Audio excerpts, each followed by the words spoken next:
bienvenue sur la chaîne de Mrs Bricolage. Donc aujourd'hui cette petite vidéo pour partager avec vous mon astuce pour rénover un casier métallique vieillissant, tout rouillé, que j'avais dans ma grange. Donc voilà.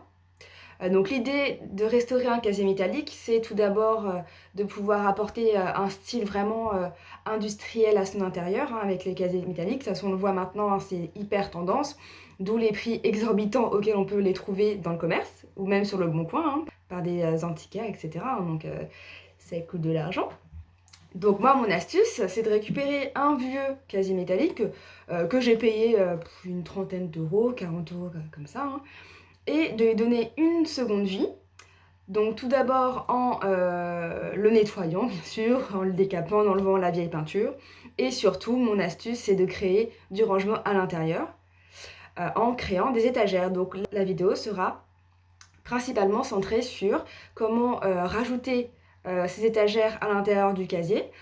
Comme j'ai pu le voir, il y a différentes techniques pour apporter du rangement dans un casier métallique. Donc j'ai pu voir sur d'autres chaînes que d'autres utilisaient d'autres méthodes. Je ne prétends pas avoir la meilleure méthode. Simplement pour moi, je trouvais que c'était celle qui permettait de dénaturer le moins le casier métallique.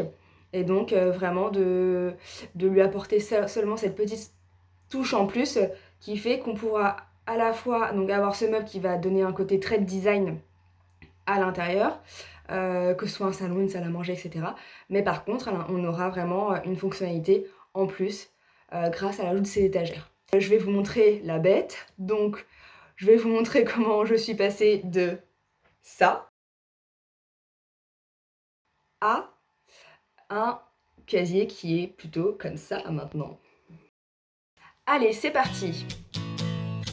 Pour donner de la fonctionnalité à votre casier métallique en lui ajoutant des étagères, vous aurez besoin de 2 planches de mélaminé, d'équerre, d'une scie sauteuse pour la découpe des planches, d'une perceuse pour fixer les équerres aux étagères, d'une rifteuse pour fixer les étagères aux parois du casier et finalement tout ce qu'il faut pour découper les planches aux bonnes dimensions. Tout d'abord, il faut définir les dimensions des étagères dont vous avez besoin. Pour mon casier, j'ai besoin d'étagères de 40 par 40 cm. Maintenant, je peux reporter ces dimensions sur ma première planche grâce à mon mètre. Mes planches font 2 mètres de long par 40 cm de large. Je n'ai donc plus qu'à reporter une marque tous les 40 cm avec mon marqueur le long de ma planche, puis à tirer droit avec mon équerre pour préparer mes découpes. J'ai acheté ces planches de mélaminé à moins de 10 € pièce, donc c'est vraiment très abordable. Il existe aussi d'autres largeurs de planches, donc ce sera à vous de choisir celle qui conviendra le mieux à votre budget et à votre projet. Et maintenant, il n'y a plus qu'à répéter l'opération autant de fois que nécessaire, à savoir utiliser le mètre pour prendre les dimensions, puis faire la première marque, et enfin, utiliser l'équerre pour tirer droit.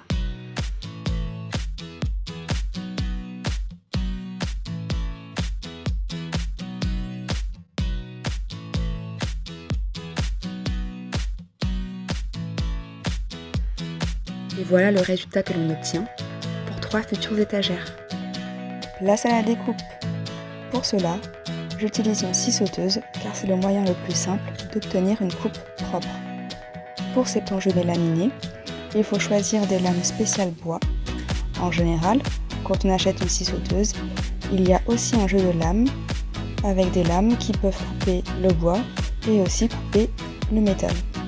Il est spécifié généralement avec une petite image quelle lame va pour quel matériau.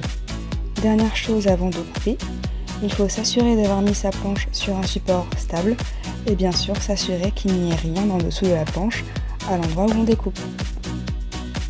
Et voilà, maintenant j'ai mes étagères. Il ne me manque plus qu'à les fixer à mon armoire métallique. C'est parti! Pour fixer mes planches aux meubles métalliques, j'ai choisi d'utiliser des équerres. Je commence donc par fixer les équerres à ma planche en les vissant à la perceuse. Donc j'en place 4. Pour le choix des vis, très simple, il faut juste s'assurer qu'elles soient légèrement plus petites que l'épaisseur de la planche pour ne pas la transpercer. Avant-dernière étape, je perce les parois du meuble aux emplacements où je viendrai fixer mes planches avec des rivets. Pour percer le métal, il faut simplement changer d'embout et mettre un foret spécial métal. Comme pour les lames de scie sauteuse, il existe différents forets suivant le matériau à considérer. Comme j'ai choisi de fixer mes planches à même la paroi métallique, il faut que j'utilise des rivets qui fixeront les planches aux endroits où je viens de percer. Pour cela, j'utilise une rifteuse. Et je place mon rivet à la fois dans le trou percé et à la fois dans l'équerre qui se trouve de l'autre côté de la paroi. Puis je presse plusieurs fois, jusqu'à ce que le rivet vienne plaquer l'équerre de l'autre côté contre la paroi.